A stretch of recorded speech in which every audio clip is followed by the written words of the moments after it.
এবার কি সিনেমা ছেড়ে সিরিয়ালে অভিনয় করবেন কোয়েল মল্লিক? আর কি সিনেমায় অভিনয় করবেন না কোয়েল মল্লিক? তাকে কি এবার দেখা যাবে সিরিয়ালের পর্দাতেই? টলিপাড়ার বহু অভিনেতা অভিনেত্রী বড় পর্দা থেকে সরে এসে ছোট পর্দায় কাজ করছেন। ব্যতিক্রমী নন প্রসেনজিৎ চট্টোপাধ্যায় ও পাওলি দামরাও, তারা অভিনয় করেছেন ছোট পর্দায়। তবে কি এবার কোয়েল মল্লিকের পালা? সম্প্রতি একটি সিরিয়ালের প্রমোতে দেখা গিয়েছে কোয়েল মল্লিককে।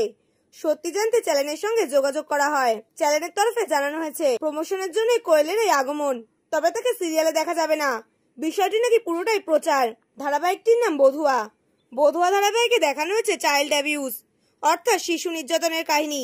ধারাবাহিকে হিরো সারাক্ষণই সমর্থন করে চলেছে নায়িকার। নায়িকা ছোটবেলায় যৌন নির্যাতনের শিকার হয়েছিল খলনায়কের হাতে, ফলে হিরোকে নিজের শরীর স্পর্শ করতে দিতে চায় না নায়িকা। সত্যি জানতে পেরে নায়ক এসে দাঁড়িয়েছে নায়িকার পাশে। এই বিষয়টিকেই বারবার জোর দিয়েছেন কোয়েল। ধারাবাহিকের নায়িকা পেখমকে এসে অভিনন্দন জানিয়ে বলেছেন কোয়েল, এভাবেই রুখে দাঁড়াতে হয়। পেখমের স্বামীকে পাশে থাকার জন্য জানিয়েছেন ধন্যবাদ। চ্যানেলের তরফে জানানো হয়েছে আপাতত কোয়েলকে দিয়ে এই প্রমোশনের ভিডিও শুটিং করানো হয়েছে। শিশু নির্যাতনের বিরুদ্ধে স্বেচ্ছা জানাতে সাহায্য করেছেন কোয়েল। স্বামীদের তাদের স্ত্রীদের পাশে দাঁড়াতেই উজ্জীবিত করেছেন কোয়েল।